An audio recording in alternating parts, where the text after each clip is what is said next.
আসসালামু আলাইকুম সুপ্রিয় দর্শক শ্রোতা, অবস্থান করছি আমাদের নিজ এলাকায়। মোহাম্মদ আবু বকর সিদ্দিক কৃষক, তেনার জমিতে এসেছিলাম। তিনি মুখী কচুর বীজ উত্তোলন করতেছে লাগানোর জন্য।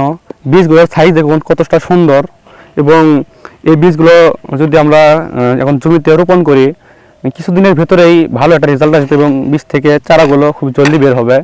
সেক্ষেত্রে আমরা ছোট বীজগুলো এখানে নেই বললেই চলে।